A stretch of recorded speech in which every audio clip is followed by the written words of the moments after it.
प्रिय छात्र एवं छात्राओं, दुर्गा पूजा के बाद आज तीसरा वीडियो दिनांक 19/10/2024 को मैं एक नए टॉपिक्स को लेकर बिरसा मुंडा का पूरा जीवन और बिरसा मुंडा का पूरा योगदान को लेकर मैं आज प्रस्तुत करने जा रहा हूं।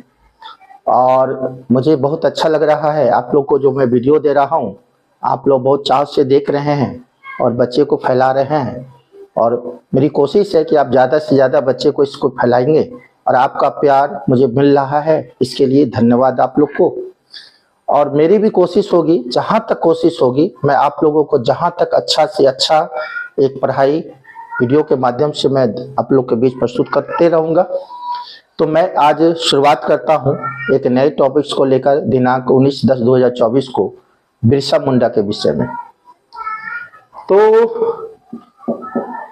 है बिरसा मुंडा, जिसका जन्म जो है 15 नवंबर 1875 को इनका जन्म हुआ था और 9 जून 1900 को यह मर गए थे। तो ब्रिटिश उपनिवेशवाद के शोषण के खिलाफ कई जनजातीय विद्रोह हुए।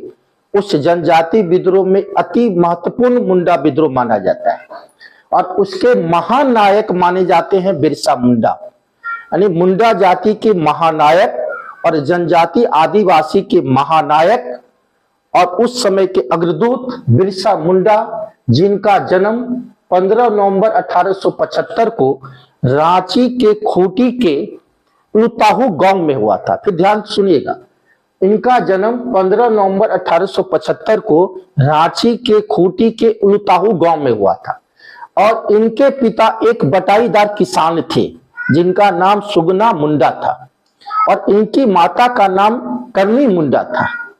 अब यह जो बिरसा मुंडा है, इस बिरसा मुंडा की आरंभिक शिक्षा उस समय जो है चाईबासा में जर्मन ईसाई स्कूल में हुई और ये बचपन से ही मेधावी और तीक्ष्ण बुद्धि के लोग थे और अद्भुत यह शक्ति के लोग थे।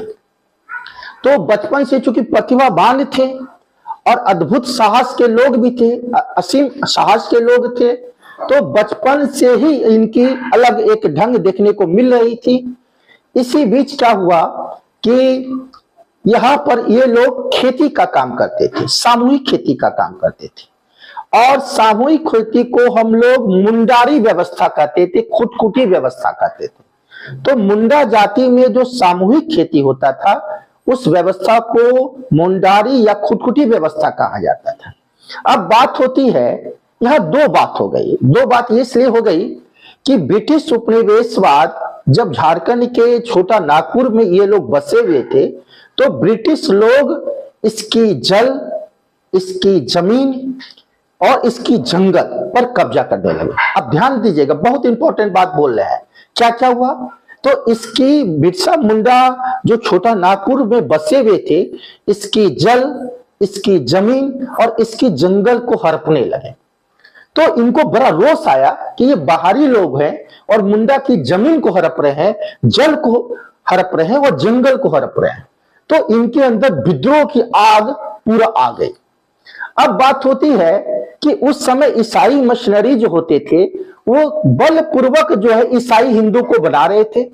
इनको बड़ा रोष आया कि ऐसी कौन सी व्यवस्था है, मैं जर्मनी चाईबासा के स्कूल में पढ़ रहा हूं और ये ईसाई मिशनरी इतना घिनौना काम कर रहे हैं, ये हिंदू को जबरन ईसाई बना रहे हैं। तो वह स्कूल के प्रति उसका मोह भंग हो गया और वो जर्मन जो ईसाई स्कूल चाईबासा थे वहां से वो छोड़ दिए इसको। और उस समय एक व्यवस्था चल रही थी इसके खिलाफ कि जो व्यक्ति ईसाई बनाए जा रहे थे ईसाई मिशनरी के द्वारा, उस समय एक सरदारी विद्रोह हो रहा था। तो उन्होंने इस सरदारी जो विद्रोह है उसका यह जो है समर्थन किए बिरसा मुंडा।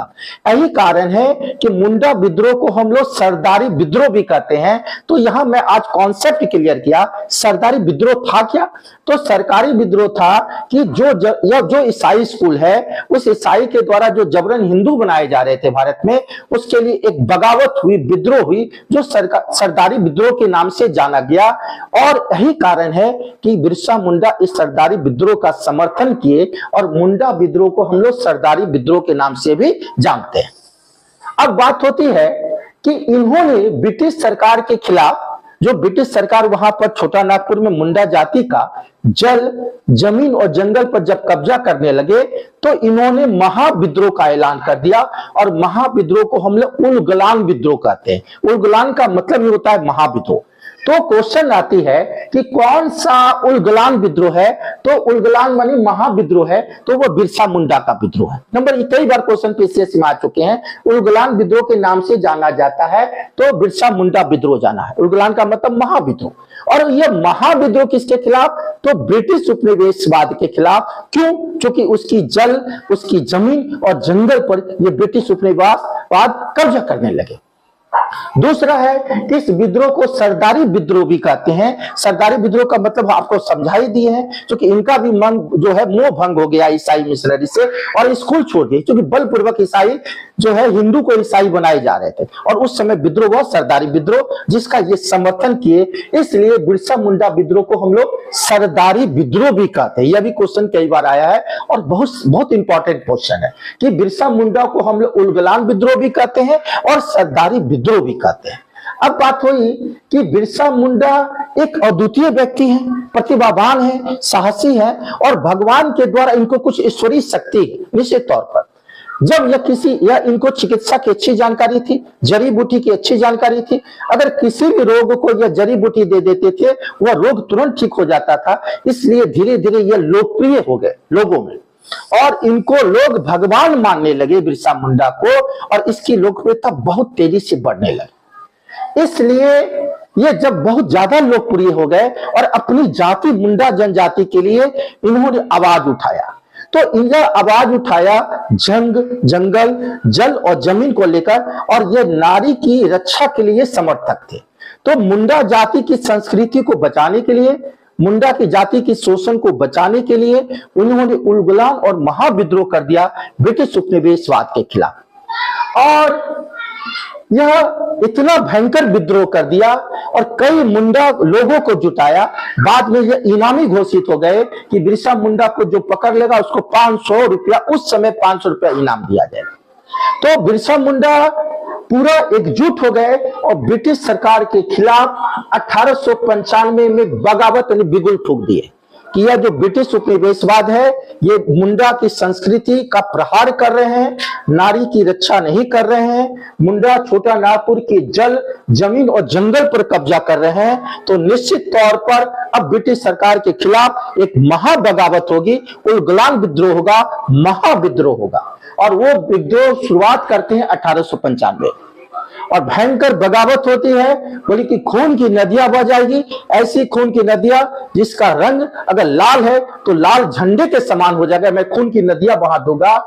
इसके बाद बिरसा मुंडा पर जब इनाम घोषित हुआ तो लॉ एंड ऑर्डर पूरा एक्शन के द्वारा बिरसा मुंडा गिरफ्तार हो गए और 2 साल तक हजारीबाग के सेंट्रल जेल में 1895 से 1897 तक यह हजारीबाग के सेंट्रल जेल में बंद थे 2 साल तक।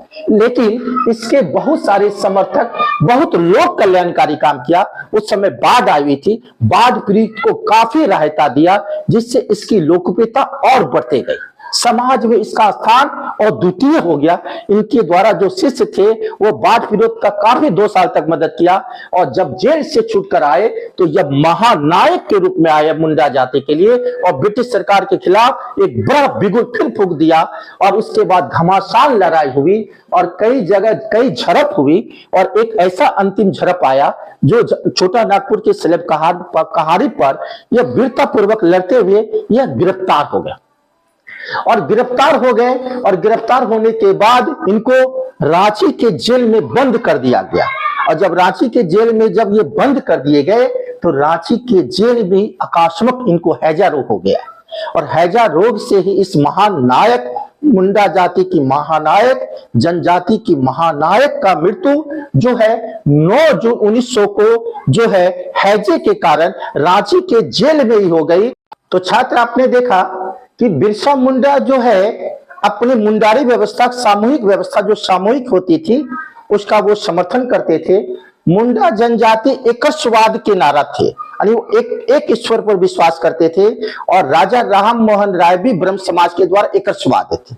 तो जनजाति में एकस्ववाद के महानायक कौन है? तो बिरसा मुंडा है। और वो किस एक देवता को मानते हैं? तो उस देवता का नाम है जनजाति में शिवोगा। यह भी क्वेश्चन आता है कि शिवोगा की पूजा कौन लोग करते थे? बिरसा मुंडा के अनुयायी लोग करते थे और एक ही ईश्वर की वो आराधना पर जोर देते थे। बहुत इंपॉर्टेंट क्वेश्चन है शिवोगा को लेकर। और खुटखुटी व्यवस्था लेकर, खुटखुटी व्यवस्था भी सामूहिक व्यवस्था है जो आपको बताए। तो खुटखुटी का मतलब होता है सामूहिक। कौन सा खुटखुटी व्यवस्था है? तो मुंडा विद्रोह। वह शिवोगा की पूजा करते थे। इसके बाद इस महानायक का मृत्यु जो है सलेबकारी पहाड़ी पर यह हार जाते हैं। इसके बाद यह गिरफ्तार हो जाते हैं 3 फरवरी 1900 को, और इनको फिर रांची के जेल में बंद कर दिया जाता है। और रांची के जेल में जो हैजे रोग के कारण 9 जून 1900 को इनकी मृत्यु हो जाती है। और इसकी मृत्यु के बाद ब्रिटिश सरकार 1908 में छोटा नागपुर काश्तकारी अधिनियम लाते हैं। और इस अधिनियम के तहत मुंडा जाति की जो शोषण को रोका जाता है, मुंडा जाति की कोई जमीन को अधिग्रहण नहीं कर सकता है, इसलिए मुंडा जाति का जो विद्रोह हुआ वो सफल हुआ। और यह बिरसा मुंडा एक महानायक के रूप में, एक स्वर्णिक अक्षर के रूप में जनजाति विद्रोह में इनका नाम स्वर्ण अंकित में लिखा जाएगा। इसके साथ मैं वीडियो को समाप्त करता हूं।